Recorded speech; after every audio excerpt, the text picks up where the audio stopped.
안녕하십니까. 세상 읽어주는 남자 이상훈입니다. 오늘은 엑시노스 2600의 향배라는 주제로 한 말씀 드리겠습니다. 삼성은 그간 고급 칩셋에서 퀄컴 의존도가 크게 증가해 왔습니다.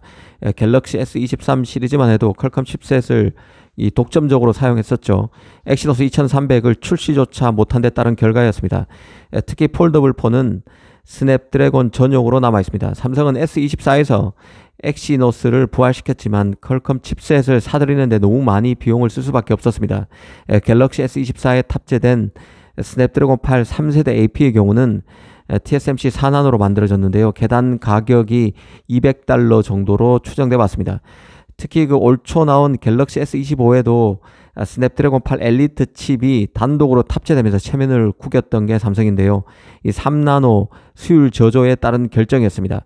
엑시노스 2200부터 2500까지 출시가 됐다가 안 됐다가 됐다가 안 됐다가 하면서 퐁당퐁당 노스라는 비아냥도 받아야 했습니다. 다만 최근 3나노로 만드는 엑시노스 2500이 갤럭시 Z 플립 7에 탑재된다는 얘기가 나오고 있다는 소식도 전해 들었습니다. 그래서 드디어 삼성의 3나노가 수율을 개선해서 양산을 위한 최소한의 마지노선을 맞춘 게 아닌가 하는 기대감도 나오는 게 사실이지만 이 선단 노드로 진화될수록 두드러지고 있는 삼성 엑시노스의 부진은 심각한 상황으로 보는 게 맞을 것입니다. 설계와 양산 제조 실력에서 모두 문제가 있다는 것이죠. 실제 그 크리스티아노 아몬 퀄컴 CEO는 최근 이 퀄컴의 AP가 삼성 엑시노스와 경쟁하면서 점유율을 많이 끌어올렸다고 자신하는 인터뷰를 최근에 하기도 했습니다. 이 과거만 해도 삼성 갤럭시 폰에서 퀄컴의 탑재 비중, AP 탑재 비중은 50%에 불과했지만 지금은 75% 수준에 달한다고 구체적인 수치까지 내놨습니다. 스마트폰 모델 전체 평균을 따져서 75%지 최상위급 모델, 상위 모델만 본다면 이 100% 육박한다는 게 더 정확한 얘기일 것입니다. 이번에 말씀드릴 그 엑시노스 2600의 경우는 이런 엑시노스의 실패에 가까운 여정 속에서 출시 여부에 관심이 가는 칩입니다. 2나노로 만들어지기 때문에 삼성 파운드리가 최초로 올 하반기 양산에 성공하기만 하면 반도체 업계 최초의 2나노 칩이 되게 됩니다. 엑시노스 경쟁자 퀄컴 등이 만약 성공하게 되면 삼성 2나노 파운드리 공정에 대한 관심도 가지게 될 수 있습니다. 이런 확실한 사업 지렛대, 사업 포트폴리오 지렛대가 있음에도 그간 삼성이 이를 잘 못 살렸다는 얘기는 따지고 보면 그만큼 최첨단 칩의 설계와 양산이 어려운 일이란 걸 짐작할 수 있게 됩니다. 다시 엑시노스 2600으로 와서 보겠습니다. 최근 엑시노스 2600의 갤럭시 폰 탑재와 관련한 소식이 나왔는데요. 팁스터 축한 로스레브 발입니다. 핵심은 엑시노스 2600이 내년 초에 나오는 갤럭시 S26 모델 가운데 유럽에서 판매하는 모델에만 탑재되고 나머지 모델에는 TSMC N3P 3나노 파생 노드에서 만들어지는 스냅드래곤 8 엘리트 2 칩이 전량 탑재된다는 것입니다. 이 팁스터 발이기 때문에 오피셜은 아닙니다. 틀릴 가능성을 염두에 두고 들어야 한다는 뜻입니다. 다만 그 엑시노스를 둘러싼 분위기를 퍼즐 맞추기 하듯 하는 심정으로 보는 게 맞을 것 같습니다. 이 삼성 입장에서 엑시노스 2500이 그 하반기 갤럭시 Z 플립 7에 용케 탑재된다고는 해도 플래그십 모델의 핵심인 갤럭시 S25의 탑재가 불발된 상황입니다. 엑시노스 2600은 어떻게든 갤럭시 S26 시리즈에 넣어야 된다는 절박감이 삼성으로서는 클 수밖에 없는데요. 문제는 결국 또 2나노 공정의 수율에 달렸다는 점입니다.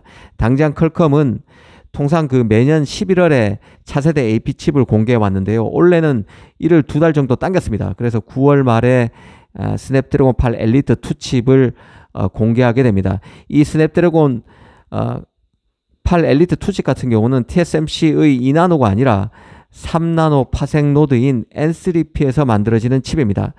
그래서 퀄컴도 파운드리 양산 에는 별 문제가 없다고 보고 전략적으로 AP 공개와 양산 발표를 앞당기는 것 같습니다. 삼성으로서는 2나노 칩인 엑시노스 2600 출시에 더 큰 압박을 받을 수밖에 없는 형편이 됐습니다. 축한 로스레브가 2600의 유럽 모델 탑재 소식이 나오는 데는 이런 배경 속에서 나왔다고 볼 수 있을 것입니다. 현재 그 삼성의 2나노 수율은 가장 최신 버전으로 살펴보면 40% 이상까지 온 것으로 알려진 상태입니다. 이를 몇 달 내에 60에서 70%까지는 올려야 칩 양산이 가능할 것입니다. 최근에는 그 삼성이 엑시노스 2600 양산을 위해서 메타가 개발한 AI 모델인 라마를 양산 과정에 적용한다는 소식도 나온 적이 있습니다. 어찌됐든 삼성으로서는 내년 초 갤럭시 S26 발표에 맞춰서 유럽형 모델 M안에도 엑시노스 탑재를 성사시키기 위해서 내부적으로 절치부심인 것 같습니다. 갤럭시 폰의 경우는 통상 유럽과 한국 모델에는 엑시노스가 탑재됐고 북미와 중국에는 스냅드래곤을 탑재해 왔던 게 삼성입니다. 그런데 이번 팁서 소식에 맞다면 유럽에만 엑시노스가 탑재되는 것입니다. 그만큼 삼성의 AP 설계 기술과 파운드리 제작 능력이 현재 핀치에 몰려 있음을 시사한다고 봐야 할 것입니다. 최선의 결정이라기보다는 엑시노스를 2회 연속 갤럭시 스마트폰 플래그십 모델의 탑재가 불발돼서는 안 된다. 이런 최악을 막기 위한 궁여지책에 가까운 결정이 아닌가 싶기도 합니다. 또 X26의 경우는 모델도 다양한데요. 엑시노스 칩 탑재 가능성 관점으로 보면 갤럭시 S26과 S26 플러스에는 엑시노스가 일부 들어가고 갤럭시 S26 울트라는 스냅드래곤 8 엘리트 2 칩이 단독 탑재되는 것으로 유추하는 게 합리적이지 않을까 싶습니다. 이 사실 유럽의 경우는 엑시노스 2200 탑재 때도 삼성 엑시노스가 갤럭시 S22 전 모델에 삼성 엑시노스가 탑재돼서 반발이 컸던 곳입니다.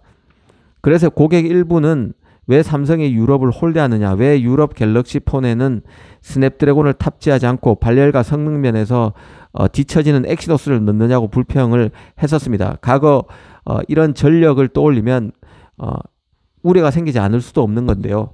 삼성 입장에서는 비용 절감, 즉 비싼 그 퀄컴 칩셋을 구매하는 데 들어가는 비용을 줄이고 삼성 파운드리 가동을 높이기 위한 결정이지만 유럽 지역에서 반발을 또다시 일으키게 되면 문제가 더 커질 수 있습니다. 바짝 2나노 칩에 대한 성능을 끌어올려서 가장 최신 노드를 적용한 칩이라는 프로모션을 제대로 할 수 있어야 합니다. 이를 위해서는 칩 성능 확보가 중요하고 엑시노스의 향배, 삼성 파운드리의 향배가 여기에 달렸다고 보는 게 맞을 것입니다. 사실 그 삼성이 엑시노스를 이대로 포기해선 죽도 밥도 안 되는 상황인데요. 최근에 그 엑시노스가 주춤하면서 파운드리 시장 점유율은 10% 아래로 내려앉았습니다.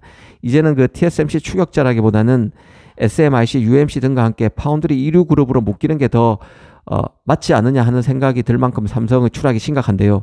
더구나 그 메모리에서 HBM이 등장하면서 이젠 메모리 영역으로까지 파운드리가 시장을 넓히는 상황입니다. HBM4에서는 HBM이 들어가는 베이스 다이를 파운드리가 만드는 것이죠.